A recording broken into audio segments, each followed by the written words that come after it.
الفاتحة إلى روح سيدنا وحبيبنا وشفيعنا رسول الله محمد بن عبد الله وعلى آله وأصحابه وأزواجه وذريته وأهل بيته أجمعين، خصوصا إلى روح سيدنا أحمد بن عيسى المهاجر والفقيه المقدم محمد بن علي بعلوي وجميع سادة علي بعلوي وصول وفروعهم، وإلى حضرة النبي. الفاتحة.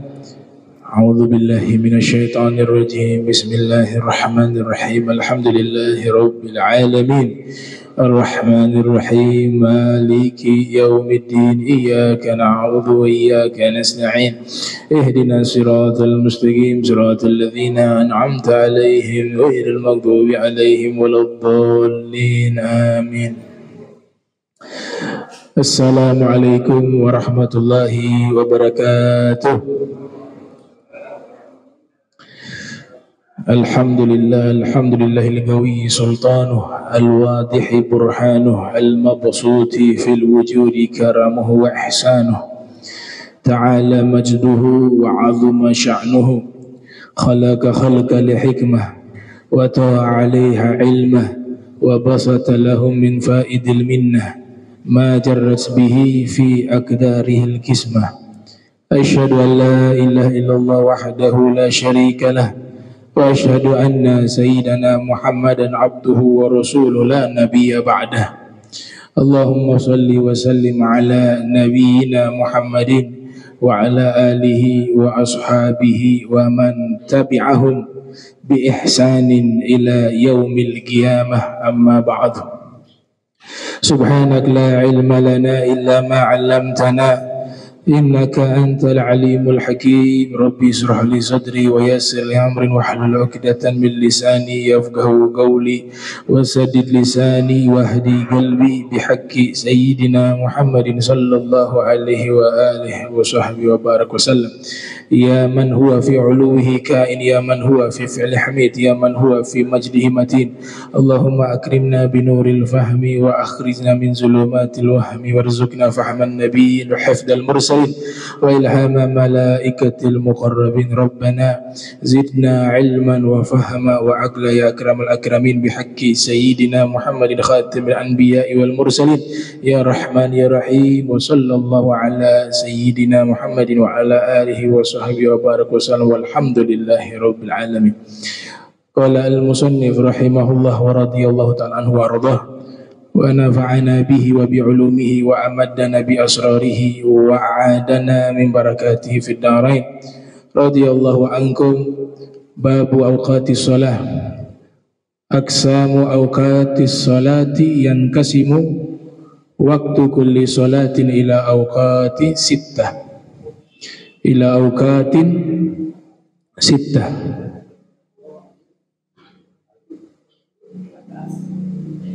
وهي الأولى وقت فضيلة، أي إذا صلى الإنسان في هذا الوقت حصل على فضيلة أول الوقت، ويكون ذلك بالاشتغال بأسباب الصلاة من دخول الوقت ثم المبادرة بالصلاة.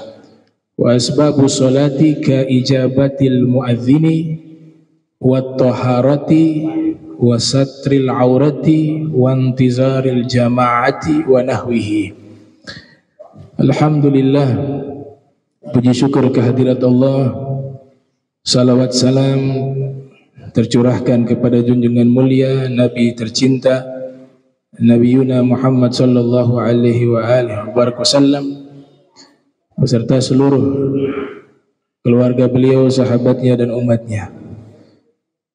Yang sama-sama kami muliakan, kami hormati seluruh imam fi Masjid Al-Amin wal Habib Fawzi As-Sagaf wa ghairuhu wal muadzin Ustaz Luqman wa jamil hadirin hadirat yang sama-sama insyaallah dirahmati Allah Subhanahu wa taala. Kita masih melanjutkan bab waktu-waktu salat. Aqsamu awqatis shalah yanqasimu waqtu kulli salatin ila awqatin sittah.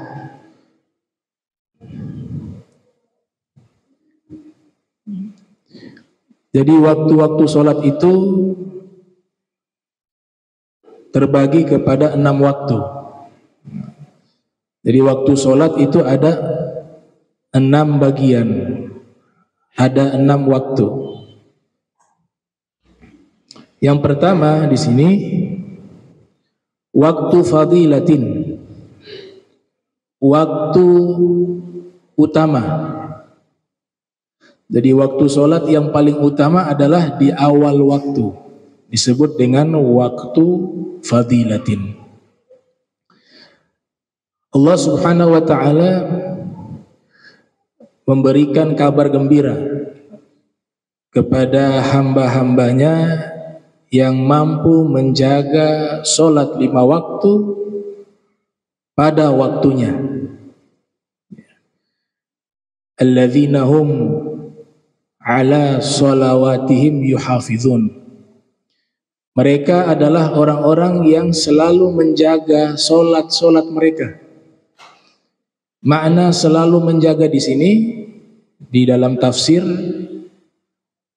At-Tabari itu artinya yuhafizuna ala awqatiha wa syurutiha wa arkaniha wa adabiha wa sunaniha. Itu mereka mampu menjaga sholat 5 waktu, waktu-waktu sholatnya mereka mampu jaga, terutama waktu fadilah. Atau yang paling terendah waktu ikhtiar atau waktu jawaz, tidak sampai kepada waktu hurmah, waktu haram. Waktu haram sudah keluar waktu haram, terkena dosa, dan mampu menjaga syarat-syarat sholat, rukun-rukunnya, adab-adabnya, sunnah-sunnahnya, dan menghindari hal-hal yang membatalkan sholat. Itu makna yuhafizun. Alladzina hum ala sholatihim ala sholawatihim yuhafizun. Kata sholawatihim maknanya sholat 5 waktu.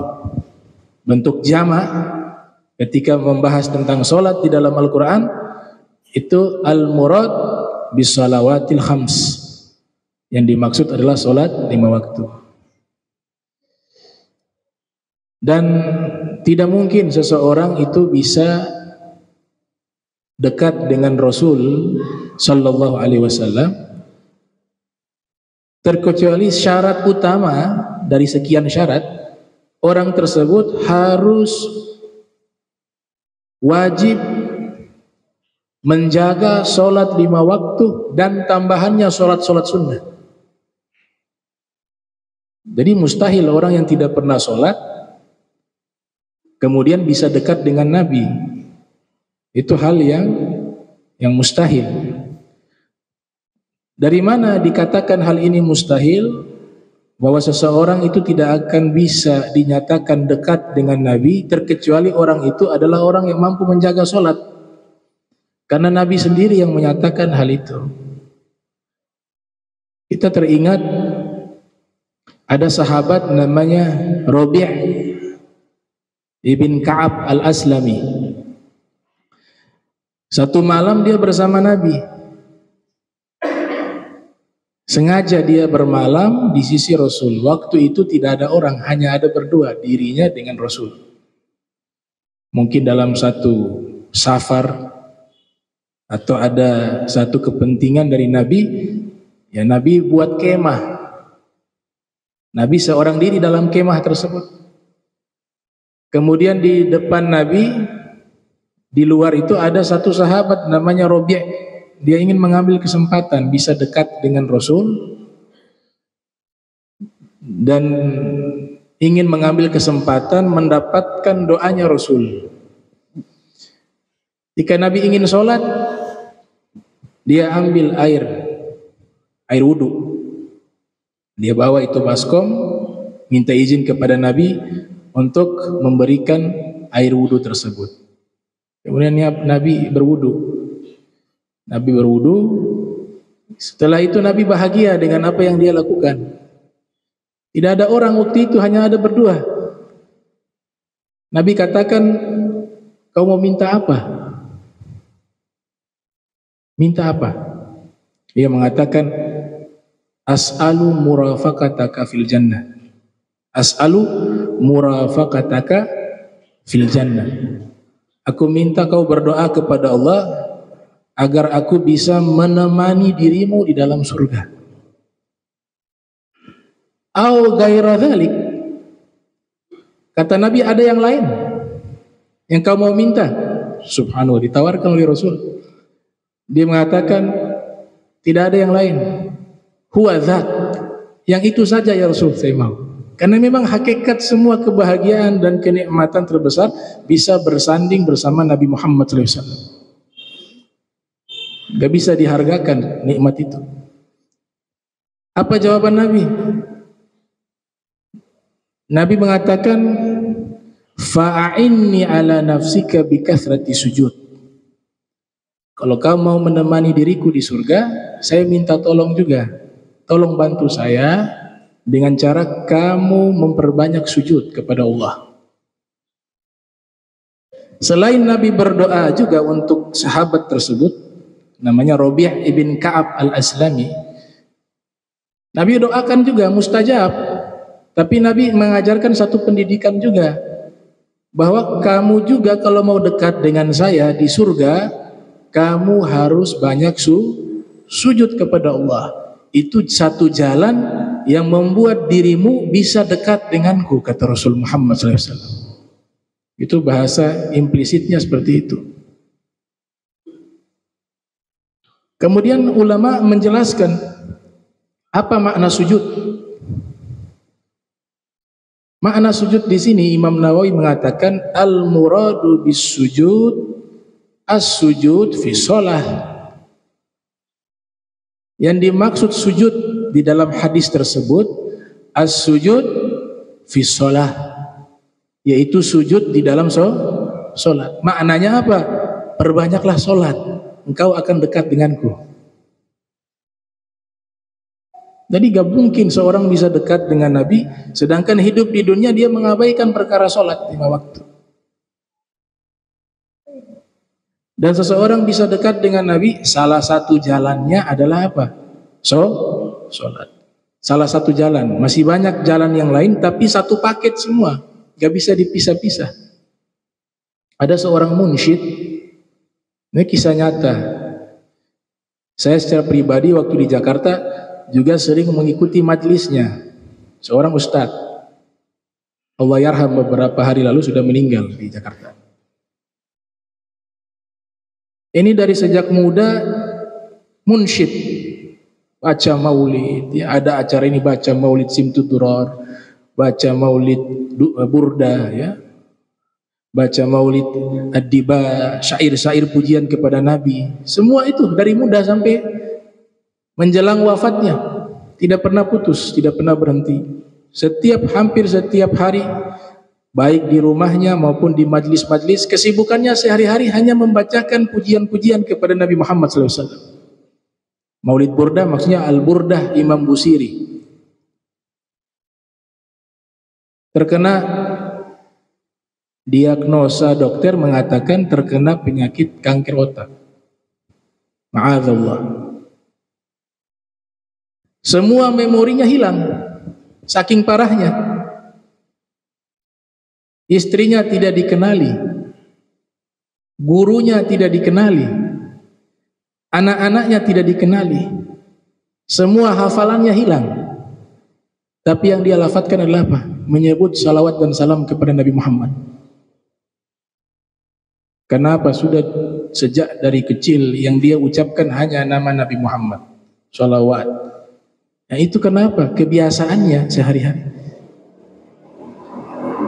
Wa akrim al-arwaha minna biliqa khairil anami.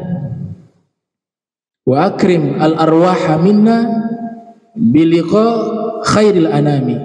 Ya Allah, muliakanlah ruh-ruh kami. Ruh-ruhnya kita kotor. Ruh-ruhnya kita bawa dosa, ruh-ruhnya kita bawa aib. Tapi kita punya doa, ya Allah muliakan ruhnya kami ini bisa berjumpa dengan sebaik-baiknya manusia, Nabi Muhammad sallallahu alaihi wasallam. Ya, mencuci lewat apa? Mencuci ruh yang kotor lewat salat. Mencuci ruh yang kotor lewat salawat dan salam kepada Rasul Muhammad sallallahu alaihi wasallam. Kenapa? Dapat istighfarnya malaikat. Orang salawat dapat istighfarnya malaikat. Istighfarnya malaikat menghapus dosa-dosa. Ruh kita menjadi bersih. Artinya apa? Ketika orang ini rajin menyebut nama Rasul, rajin bersalawat kepada Nabi Muhammad sallallahu alaihi wasallam dalam keadaan ramai maupun sendiri, maka secara tidak langsung dia sedang membersihkan ruhnya agar suci dan bersih, sehingga layak dan pantas ruhnya itu berjumpa dengan Nabi Muhammad sallallahu alaihi wasallam. Wa akrim al arwaha minna biliqa'i khairil anami. Nah, waktu fadilah ini Nabi katakan sebagai salah satu amalan yang paling Allah cinta, solat pada waktunya. Paling dicintai. Ada hadis riwayat Imam Bukhari yang lahir tahun 194, wafat 256 Hijriah, dari sahabat bernama Abdullah ibn Mas'ud radhiyallahu anhu. Sa'altu Rasulullah sallallahu alaihi wasallam. Saya bertanya kepada Rasul, ayyu amalin ahabbu ilallah? Amalan apa yang paling Allah cinta? Ayyu amalin ahabbu ilallah? Kemudian Nabi menjawab, as-salatu ala waktiha. Amalan yang paling Allah cinta, solat pada waktunya. Sudah masuk waktu solat dengan simbol azan, itu kan sudah masuk waktu solat. Itulah waktu fadilah. Setelah itu ada solat sunnah, setelah solat sunnah dilaksanakan solat wajib tersebut. Itu namanya waktu fadilatin, waktu fadilah. Nabi katakan amalan yang paling Allah cinta yang pertama solat pada waktunya. Tsumma ai, kemudian apa ya Rasul setelah solat pada waktunya? Amalan yang paling Allah cinta, birrul walidain, bakti kepada kedua orang tua. Tsumma ai, kemudian apa ya Rasul? Al jihadu fi sabilillah, jihad di jalan Allah. Maka ketika waktu fadilah sudah muncul, sudah tiba waktunya, Nabi katakan jangan tunda-tunda lagi. Kalau memang tidak ada halangan, tidak ada uzur, segera laksanakan di waktu fadilah. Salasun la tuakhirha, ada 3 perkara jangan kalian tunda, kata Nabi. As-salatu idza atat, ketika tiba waktu salat. Wal janazatu idza hadarat, ketika jenazah sudah hadir, segerakan untuk dikebumikan. Wal ayyimu idza wajadta laha kufuan, atau wanita, seorang gadis yang sudah mendapatkan lelaki yang pantas untuknya, jangan ditunda lagi, segera untuk dinikahkan. Ini hadis dalam kitab Syifa'us Saqim karya Al-Habib Muhammad Al-Haddar. Ibn Hajar Al-Asqalani mengatakan hadis ini riwayatnya hasan, hadis yang bagus. Dalam usul fikih dan al-qawaid al-fiqhiyah, kita harus cermat memahami larangan dan perintah. Kata Nabi di sini 3 perkara yang tidak boleh ditunda. Jangan ditunda, pakai lanahi. Lanahi, jangan ditunda.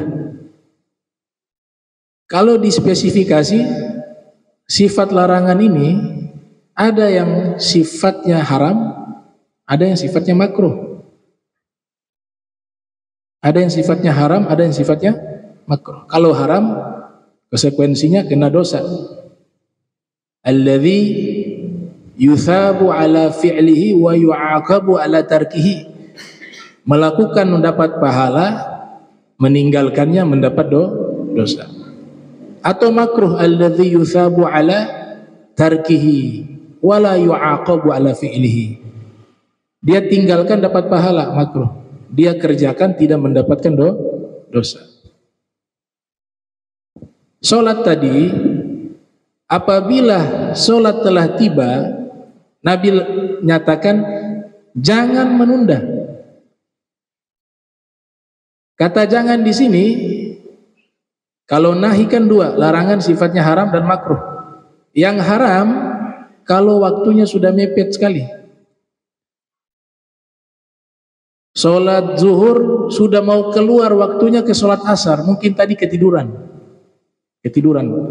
bangun sudah dekat waktu asar, maka hadis ini hukumnya apa? Haram dia tunda.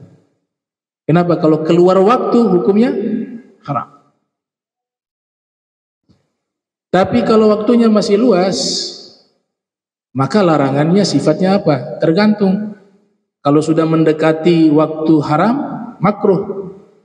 Kalau masih luas, waktu jawaz, boleh. Itu. Makanya dilihat dari sudut pandang larangan. Imam Syafi'i itu manusia luar biasa. Imam Syafi'i luar biasa. Jenius, soleh. Memahami nas secara terperinci. Beliau sudah mengatakan 1000 tahun lebih yang lalu. Kaidah ini dipakai sampai hari ini, tidak pernah berubah, tidak pernah ketinggalan zaman. Kaidah ini sudah 1000 tahun. Semua fuqaha lintas mazhab memahami makna ini. Itu keluar pertama kali dari lisannya Imam Syafi'i. Beliau katakan, wa ma nahallahu anhu fahuwa muharram. Kalau kalian dapati nas baik di Al-Quran ataupun di dalam sunnah Nabi ada larangan, maka dipastikan itu adalah hal yang diharamkan.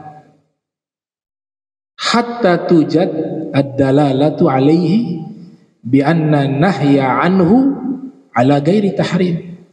Terkecuali kalian dapati ada dalil-dalil yang menerangkan larangan tersebut, apakah dia haram atau tidak haram. Bagaimana maksudnya beliau? Setiap ada larangan di dalam Al-Quran ataupun dalam hadis, hukum asalnya adalah haram. Hukum asalnya adalah haram. Terkecuali ada keterangan yang menerangkan bahwa larangan itu status hukumnya bukan haram. Itu Imam Syafi'i sudah menyatakan hal demikian. Nah, cerdasnya beliau ini luar biasa. Kalau kita membaca kitab Ar-Risalah atau kitab Al-Beliau, ya, bagaimana beliau yang menyusun cara turuk al-istinbat, cara mengeluarkan hukum di dalam Al-Quran ataupun dalam hadis, tanpa mengecilkan para imam yang lain. Mereka semua punya andil, semua orang-orang hebat. Tapi yang luar biasa dalam salah satu kasus, ya, salah satu kasus yang menunjukkan kecerdasan Imam Syafi'i, yang sampai sekarang kita sendiri mengamalkan fatwa itu. Bersentuhan suami istri dalam keadaan kita berwudu, batal wudu kita. Istri juga batal wudu. Antum harus paham bahwa 3 mazhab berbeda dengan Imam Syafi'i dalam persoalan ini. Al-Malikiyah, Al-Hanabilah, Al-Hanafiyah, mereka mengatakan tidak batal. Hanya Imam Syafi'i dan ulama-ulamanya yang mengatakan batal. Saya secara pribadi tidak fanatik dalam masalah mazhab, tidak fanatik, tapi saya mengikuti guru-guru saya dan juga mengikuti yang namanya riset, penelitian. Kok bisa Imam Syafi'i dengan ulama-ulama Syafi'iyah berbeda dengan 3 mazhab? Al-Malikiyah, Al-Hanabila, Al-Hanafiyah. Kalau saya sebut Al-Malikiyah itu ulama-ulamanya. Ya, Al-Hanafiyah itu ulama-ulamanya. Ulama-ulama mazhab Hanafi, ulama-ulama mazhab Maliki itu istilahnya Al-Malikiyah, Al-Hanabila, Al-Hanafiyah, Asy-Syafi'iyah gitu.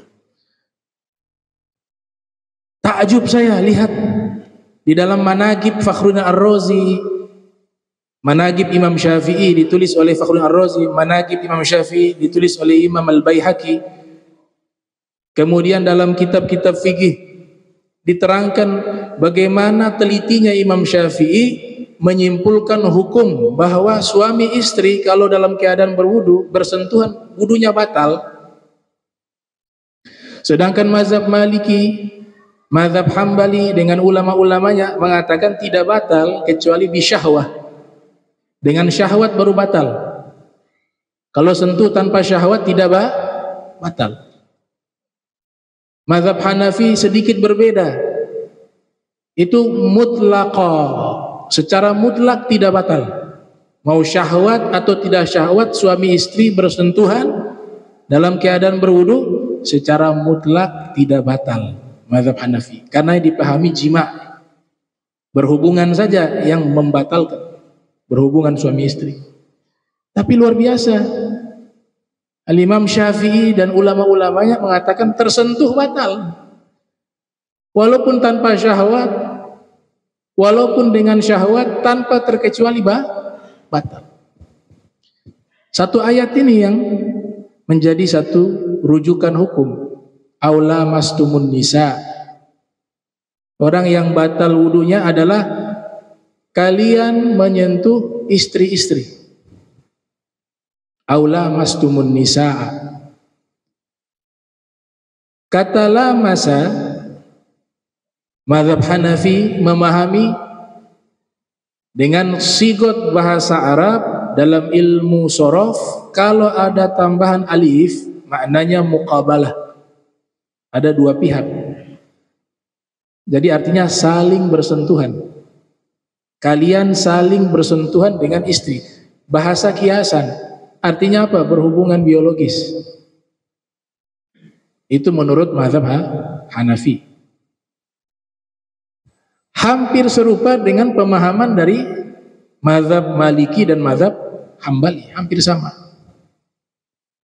Imam Syafi'i yang berbeda. Kata Imam Syafi'i, yang dimaksud bersentuhan adalah tersentuh kulit dengan kulit.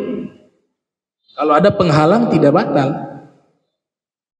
Kulit dengan kulit tersentuh batal. Suaminya batal, istrinya juga batal. Kecuali kuku, tersentuh kuku, gigi, atau rambut, atau bulu, tidak batal. Ada satu fatwa muklah, biji mata juga tidak batal. Sentuh biji mata tidak batal. Cuma yang masyhur tiga tuh, kuku, gigi, rambut, tidak batal. Subhanallah, memang ini manusia jenius.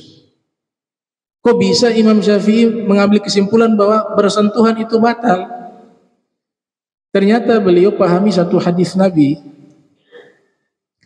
Hadis Nabi tentang apa? Masalah jual beli. Jadi babnya beda. Bab jual beli, tapi Imam Syafi'i mampu memahami ke masalah batal wudu dan masalah jual beli. Sedangkan kebanyakan ulama hanya memahami sesuai dengan masalah pokoknya, yaitu masalah jual beli.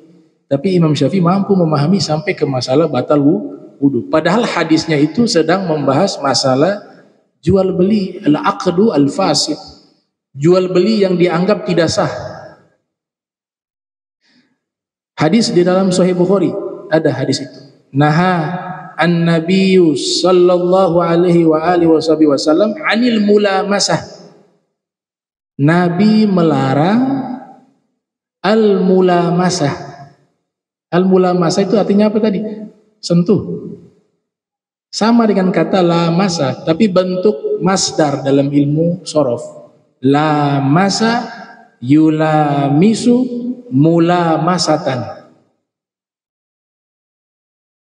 Ternyata Nabi melarang.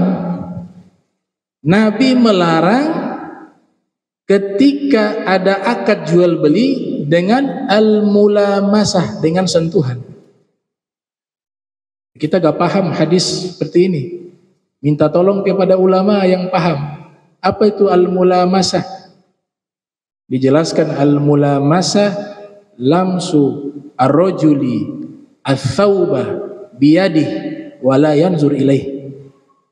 Al-mulamasah artinya adalah seseorang menyentuh pakaian dengan sentuhan tangannya, sedangkan pakaian itu dia tidak melihatnya.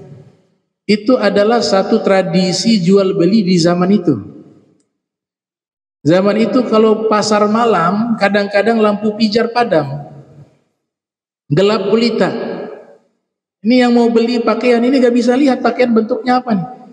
Disuruh sama penjualnya, ini bagus nih pakaian, coba kamu pegang saja. Pegang, oh, diraba-raba, disentuh itu pakaian, oh iya bagus nih, kalau gitu saya beli. Kata Nabi, jual beli semacam ini tidak sah. Nabi melarang jual beli semacam ini. Kenapa tidak sah? Al-aqdu al-fasid. Karena yang pertama, kita belum lihat. Untuk bisa menentukan produk itu bagus, produk itu baik, tidak cukup dengan sentuhan, harus lihat. Makanya Nabi katakan ini adalah hal yang dilarang di dalam akad jual beli. Ini masalah Imam Syafi'i paham betul. Beliau bahas juga di bab tentang apa? Jual beli dibahas. Tapi yang luar biasa, inilah tafsiran dari aula mastumun nisa. Hadis itu menafsirkan kata kalian menyentuh istri, para istri. Ternyata di dalam hadis menggunakan lafaz yang sama dan sentuhannya adalah sentuh secara langsung, bukan bahasa kiasan.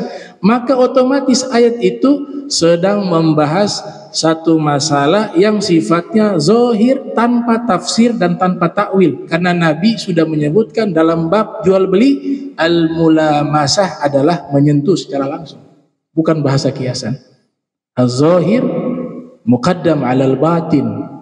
Makna zahir diutamakan sebelum memahami secara batin, secara tafsir. Itu cerdasnya Imam Syafi'i. Karena kata mulamasa, menyentuh pakaian secara langsung, maka ayat tadi menceritakan orang batal wudu ketika menyentuh istri. Berarti sentuhan kulit dengan kulit. Kenapa tidak disebut kalau nyentuh pakai tangan ini? Haza makna aglabiyah, kata Imam Syafi'i. Umumnya kalau sentuh pakai ini, enggak ada orang sentuh begini. Pakai sikut tidak ada. Kalau menyentuh biasanya dengan telapak tangan. Tapi makna pakaian diraba-raba seluruhnya, maka dikiaskan bahwa tersentuh seluruh tubuh itu juga batal. Namanya al-mulamasah. Nah itu. Nah, maka Nabi katakan di situ, kalau ada larangan, itu ulama-ulama yang istinbat hukum, mereka memahami panjang lebar itu. Tidak sederhana langsung mengatakan ini hukumnya haram, ini hukumnya halal. Nah, produk ini sudah ada, kita tidak perlu mencari lagi. Kita sudah gak capek lagi. Produknya namanya fikih. Itu dulu ada ulama di zaman kita, namanya Syekh Abdullah bin Baih. Dia mengarang kitab Sina'atul Fatwa. Itu judul kitabnya luar biasa tuh, Industri Fatwa. Kenapa fatwa disebutkan industri, kayak pabrik? Karena fatwa itu dia akan selalu berkembang sepanjang zaman. Dia bagikan produk. Setiap zaman muncul masalah-masalah baru yang tidak ada di zaman dahulu. Tapi kaedahnya ada. Keluarlah produk baru yang namanya fatwa tadi. Maka diberikan judul Sina'atul Fatwa. Produk fatwa. Nah, itu makna larangan ya. Belum makna perintah. Nah, perintah juga sama, ada kaedah. Al aslu fil amri lil wujub illa bi qarinatin sharifatin ila ghairihi. Asal perintah hukumnya wajib.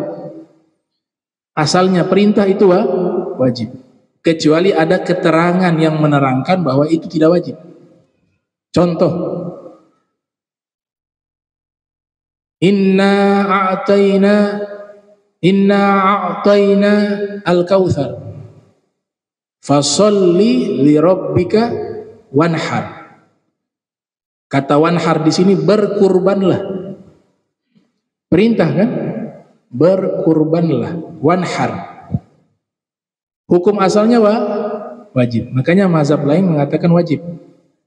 Ada mazhab tertentu mengatakan wajib. Tapi mazhab Syafi'i mengatakan sunnah. Berkurban. Padahal di situ perintah. Kok bisa dinyatakan itu sunnah? Ada keterangan yang menerangkan bahwa perintah itu status hukumnya adalah sunnah, yaitu hadis Nabi sallallahu alaihi wasallam, mubayyin wa mufassir. Nah, fungsi hadis menjelaskan dan menafsirkan ayat. Kata Nabi dalam riwayat Imam At-Tirmidzi yang lahir 209 Hijriah, wafat 279 Hijriah, Nabi mengatakan umirtu bin nahr wa huwa sunnatun lakum. Saya diwajibkan berkurban. Jadi untuk Nabi wajib. Dan sunnah bagi kalian. Kata Nabi sunnah bagi kalian itu adalah biqorinatin sharifatin ila ghairi. Keterangan yang menerangkan perintah itu statusnya sunnah bukan wajib. Gitu. Itu baru beberapa kasus.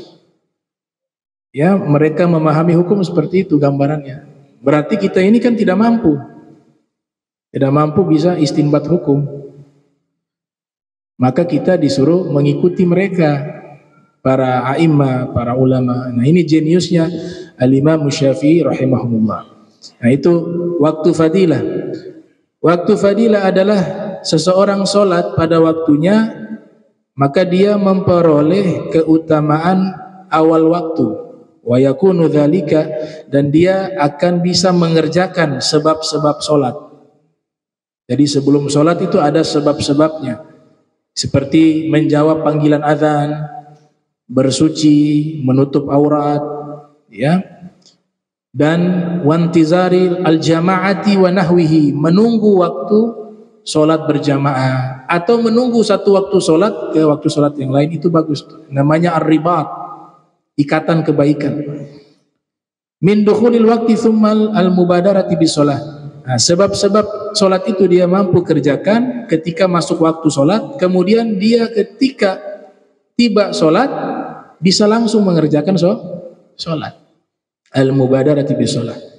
Nah, asbab sholat tadi azan, menjawab azan.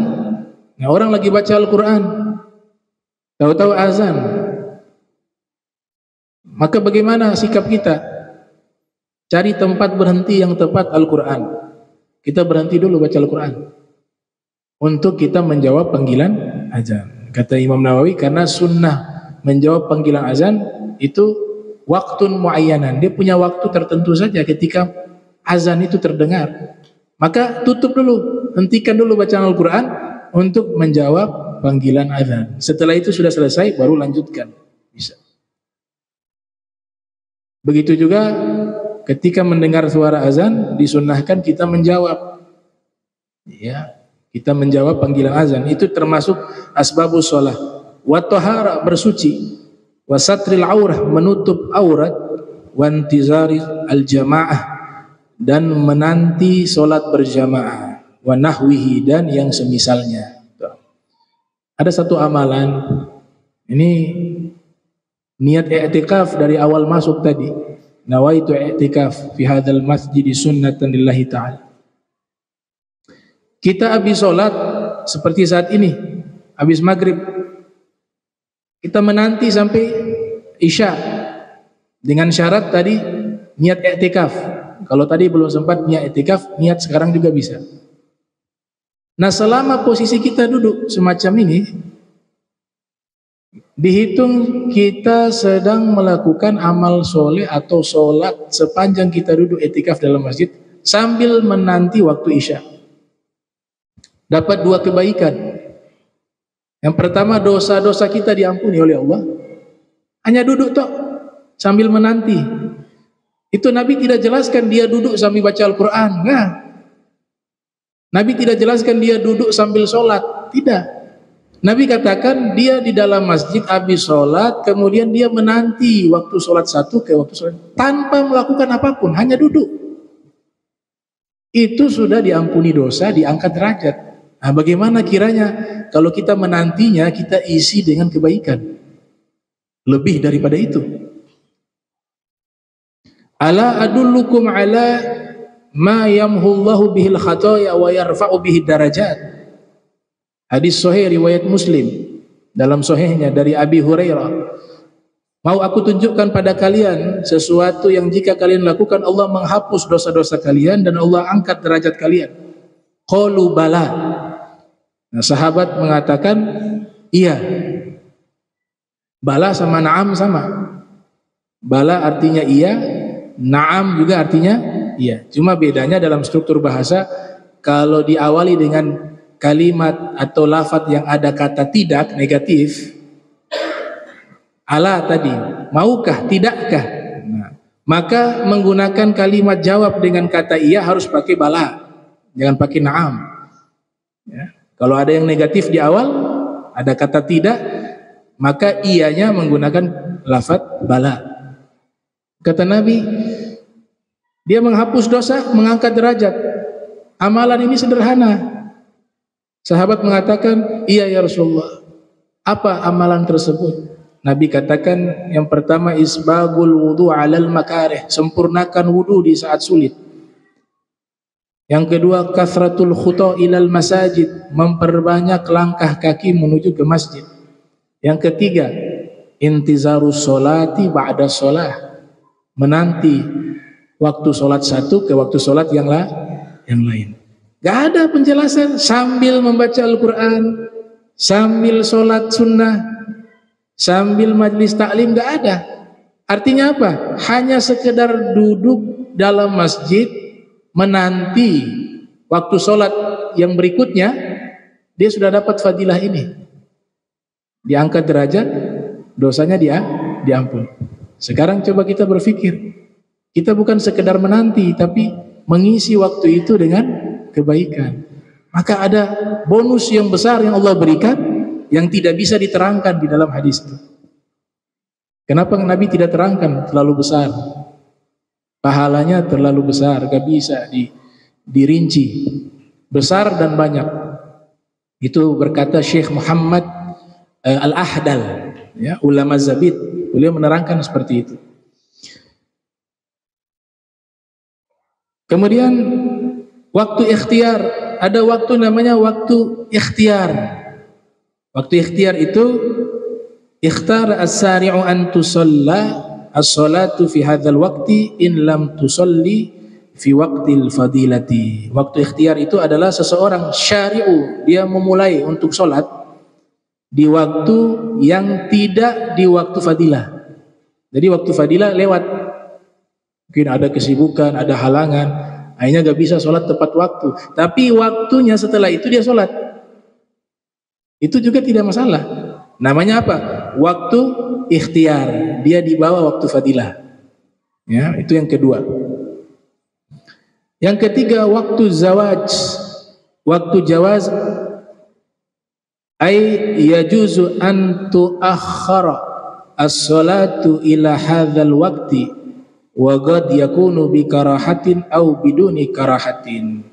Namanya waktu yang dibolehkan, waktu salat yang dibolehkan, yaitu boleh ditunda salat tersebut pada waktu fadilah, maka dia menjadi karaha biduni karaha, yaitu makruh di bawah makruh. karahatu tanzih. Jadi waktu ikhtiar, waktu fadilah yang pertama, kemudian waktu ikhtiar, di bawah waktu ikhtiar namanya waktu jawaz. Mungkin kalau kita pakai hitungan, kalau zuhur jam 1 misalnya ya, jam 1 tepat itu zuhur, itu waktu fadilah kalau dikerjakan. Setelah azan, kemudian ada sholat sunnah, kemudian iqamah, kemudian sholat, waktu fadilah. Nah, waktu ikhtiar di bawah itu sedikit, mungkin 1:30. Waktu jawaz jam 2, 2:30 itu. Sedangkan waktu asar jam 4.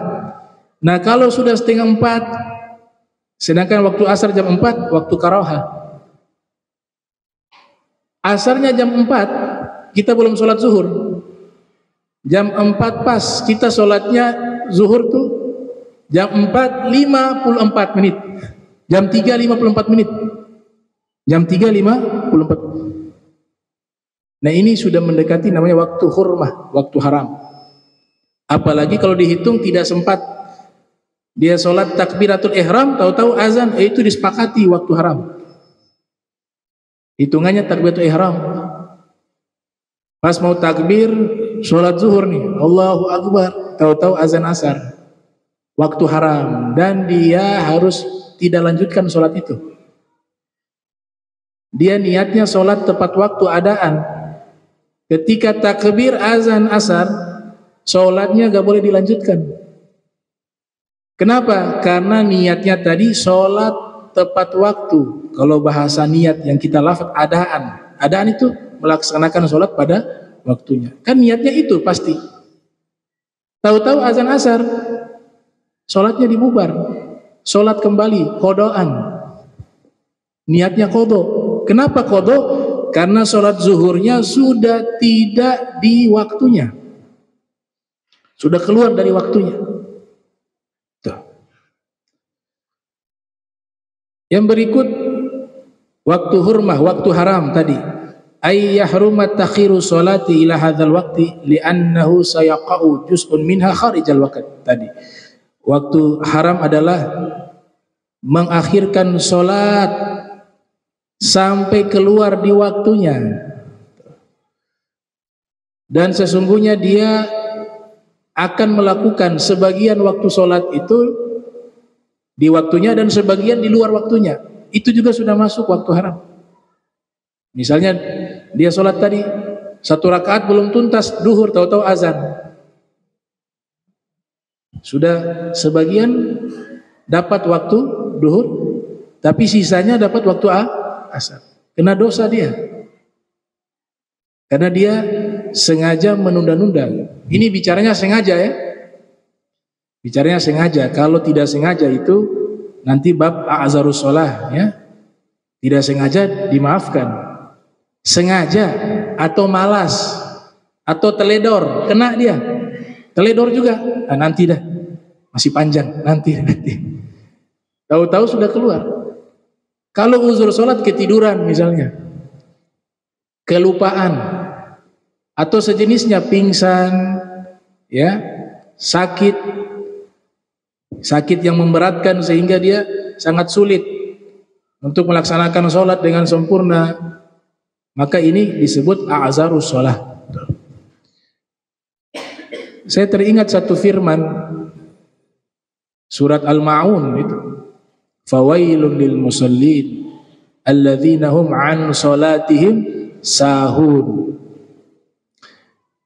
Ini tafsirannya banyak nih. Pertama, fawailul lil musallin, celakalah orang-orang yang sholat. Kata wail di sini beberapa tafsiran. Yang pertama, nama neraka. Ada neraka namanya neraka wail. Neraka wail. Celakalah bagi orang-orang yang sholatnya lalai, mereka berada di dalam neraka wail. Bisa tafsirkan seperti itu, karena para mufassirun juga menafsirkan seperti itu juga sebagian. Atau kata wail di situ artinya celaka, kesialan atau kecelakaan. Makanya kalau di dalam terjemahan, rata-rata terjemahan bahasa Indonesia itu mengartikan celakalah. Tapi dalam tafsiran Kata wail itu memiliki banyak sekali arti, di antaranya nama neraka. Celakalah orang-orang yang sholat. Dalam ilmu qiraah kita gak boleh berhenti dalam bacaan itu. Artinya berhenti, menghentikan bacaan Al-Quran. Sadaqallahul azim. Sedangkan kita baru baca fawailul lil musallin. Sadaqallahul azim. Langsung kita pergi ya. Itu dikatakan haram kalau tahu dia punya hukum. Kenapa? Karena ada isyarat huruf lam, kalau kita perhatikan lam kecil itu kan artinya adamul waqfi, gak boleh berhenti di situ. Artinya menghentikan bacaan Al-Quran tidak boleh di situ. Karena artinya belum sempurna. Masa fawailun lil musallin, sadaqallahul azim. Celakalah orang-orang yang sholat. Nah, orang-orang yang sholat kok celaka? Berarti belum sempurna. Padahal setelahnya itu kalau kita membaca I'rabul Quran karya Syekh Darwish, beliau punya kitab mengi'rabkan Al-Quran. Jadi Al-Quran di-i'rab satu persatu. Beliau jelaskan itu. Ada namanya isi mausul. Fawailul lil musallin alladzina, ada alladzina. Isi mausul itu gak bisa dipisah dengan yang disifati. Dia menjadi sifat isi mausul dengan jumlah mausulah itu, setelahnya itu jumlah mausul. Jadi satu paket menjadi sifat. Sedangkan yang disifati itu adalah orang yang sholat. Nah, bagaimana sifatnya ini yang Allah kabarkan kita hilangkan? Sehingga memiliki arti orang yang sholat itu celaka. Wah, kalau orang yang sholat celaka akan tidak mau sholat. Yang tidak sholat gak celaka berarti. Ternyata maksudnya bukan seperti itu. Yang celaka siapa di situ? Orang-orang yang sholat. Ada namanya mafhum maklub, ya, pemahaman yang kebalikan, ya. Maksudnya orang yang sudah sholat sekalipun masih ada ancaman celaka. Ini kan sudah sholat dia, bukan dia meninggalkan sholat ini. Fawailun lil musallin, celakalah orang-orang yang sholat. Alladzina hum an sholatihim sahun. Nah, ini lanjutannya. Mereka yang lalai ketika melaksanakan sholat mereka. Coba perhatikan. Allah bilang celaka orang yang sudah mengerjakan sholat. Sekalipun dia lalai, tapi sholatnya sudah dikerjakan. Itu dinyatakan celaka. Lantas bagaimana yang tidak sholat sama sekali?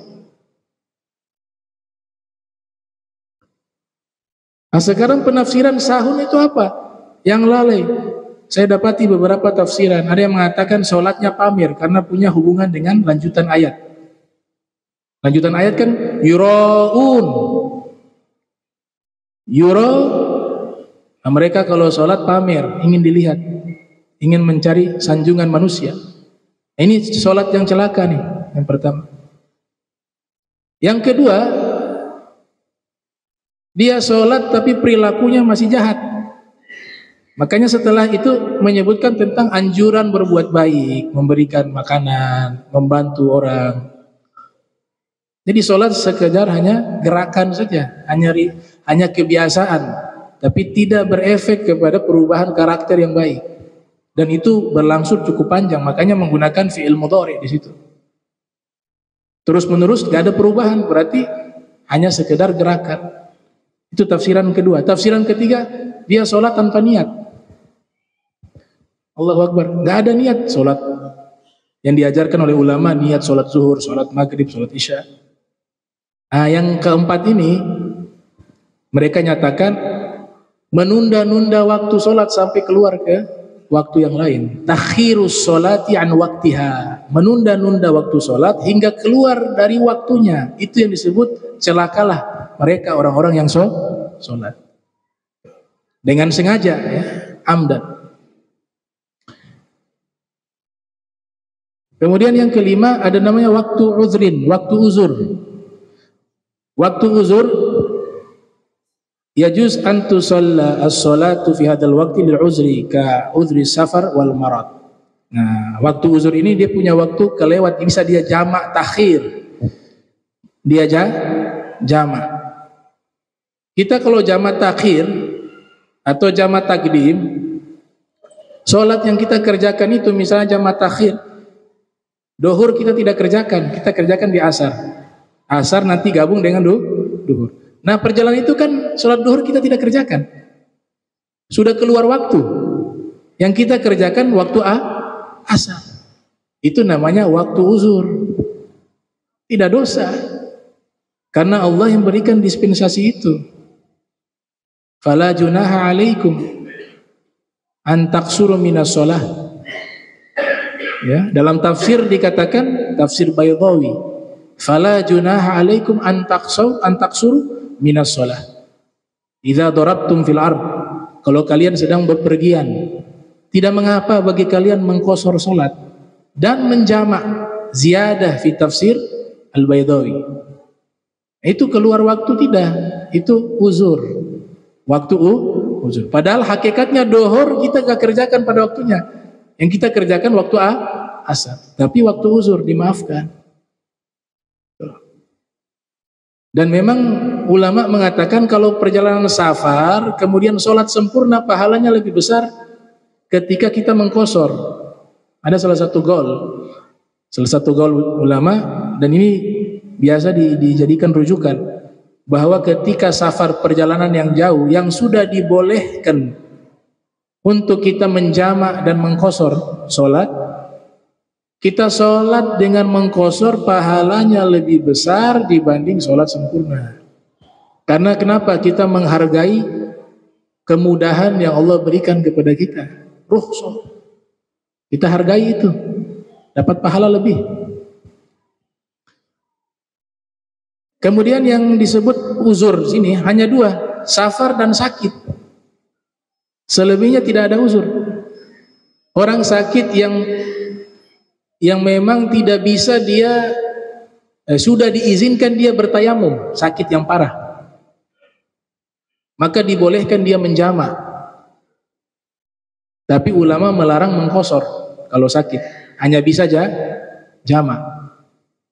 Dan sholatnya tidak perlu diulang lagi kalau dia sehat, nggak perlu diulang, karena dia lagi uzur, sakit.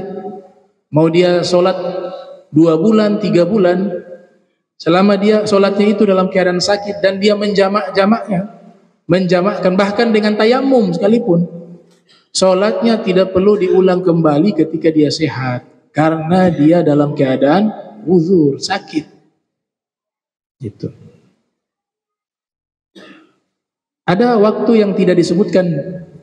Ini guru kami tambahkan, namanya waktu tawakkuin. Ada waktu tawakkuin, waktu antisipasi. Kalau ini waktu uzur. Waktu uzur ini pembahasannya luas. Kita kalau melihat di zaman kita, ini kan banyak hal-hal baru yang terjadi, yang tidak pernah ada di zaman Nabi ya. Nabi itu pernah sholat sekali itu menjamak sholat dalam keadaan Nabi sehat, tidak safar, tidak dalam keadaan perang, dan tidak hujan. Ini kan bagian sebab-sebab jamak. Tapi Nabi sekali pernah melakukan itu. Bahkan dalam riwayat Syekh Abdul Ghani Al-Maqdisi dalam kitab Umdatul Ahkam dari Ibni Abbas mengatakan, jama'a Rasulullah sallallahu alaihi wasallam baina zuhri wal asr wal maghribi wal isya bil Madinah min gairi khaufin wala matarin. Nabi pernah menjamak sholat zuhur dengan asar, maghrib dengan isya di kota Madinah, berarti sedang mukim, tidak safar, dalam keadaan aman, bukan peperangan, dan tidak ada turun hujan. Berarti ini sholat sengaja Nabi lakukan keluar dari sebab-sebab dibolehkan menjamak sholat. Satu kali toh. Apa yang Nabi lakukan ini ternyata jadi apa? Jadi hukum. Ya, Said Ahmad Al-Gumari menulis kitab Izalatul Khatar Amman Jama'a Baina Sholatain fil Hadar, membahas tentang ada kalanya orang dalam keadaan terdesak, darurat sekali, sehingga dia sholat untuk bisa tepat waktu dengan waktunya itu sulit. Sedangkan dia dalam keadaan tidak safar, tidak sakit, tidak hujan besar. Kalau hujan itu di Jazirah Arab zaman dulu lagi yang berbecek. Tapi dia jamak. Alhamdulillah Nabi lakukan sekali, jadi satu hukum yang bisa digunakan saat ini. Misal dokter mau operasi, operasinya memakan waktu sampai berjam-jam. Mulai jam 12 sudah mulai operasi, iya kan? Dan sudah ada jadwal bahwa operasinya itu 1:30, selesainya jam 6 atau jam 7. Berarti sudah maghrib ya. Maka hadis ini bisa digunakan. Dia nanti dohor, dia jamak duhur dan asar. Dia harus di ruang operasi, tidak bisa keluar. Operasi sampai maghrib, baru dia keluar. Tadi sholat sah. Dalam keadaan apa? Sudah darurat sekali. Orang yang menikah, perempuan berdandan, itu jadi bahasul masail di beberapa pesantren. Mereka jamak boleh, karena peristiwa itu hanya umumnya sekali seumur hidup terjadi. Kalau dia wudu rusak lagi make up dari awal lagi, sedangkan make up itu kadang dari subuh berjam-jam. Atau ada yang punya profesi, saya ada nonton tuh, dikirim video di satu negara, anak umur 3 tahun masuk ke pipanya 15 meter di dalam. Itu yang menyelamatkan itu hingga berapa puluhan jam. Kalau lama bisa mati ini orang. Nah, kondisi begini dia jamak boleh, karena lagi menyelamatkan nyawa orang. Ini bukan fatwa karang-karangan, tidak, ulama membahas itu. Seperti tadi Syekh Abdullah bin Bayyih, kemudian Said Ahmad bin Siddiq Al-Gummari membahas hal demikian. Cuma Imam Nawawi memberikan catatan, ini gak boleh menjadi kebiasaan. Ada orang yang penyakit main jamak-jamak aja, setiap hari jamak, ada uzur sedikit jamak. Ini yang diharamkan. Salat 5 waktu pada waktunya itu tetap sesuatu yang paten. Inna salata kanat alal mu'minina kitaban mauquta. Kemudian terakhir kita masuk ke salat zuhur, insyaallah kita bahas di pertemuan berikutnya. Ini yang keenam, waktu darurah. Waktu darurah ini nanti dijelaskan berikut ya, waktu darurah dan salat zuhur insyaallah. Mudah-mudahan kita diberikan istiqamah, sehat wal afiyah fi ta'ah wal ibadah, amin ya rabbal alamin. Allahumma jam'ana hadza jam'an marhuma wa tafarraqan bari tafarruqan ma'suma wa la tajal minna wa la minna syakil mahruma. Subhanaka bihamdika asyhadu an la ilaha illa anta astaghfiruka wa atubu ilaihi. Wa sallallahu alaihi Muhammad wa ala alihi wa sahbihi wa barik wa sallam. Wa minkum wassalamu alaikum warahmatullahi wabarakatuh.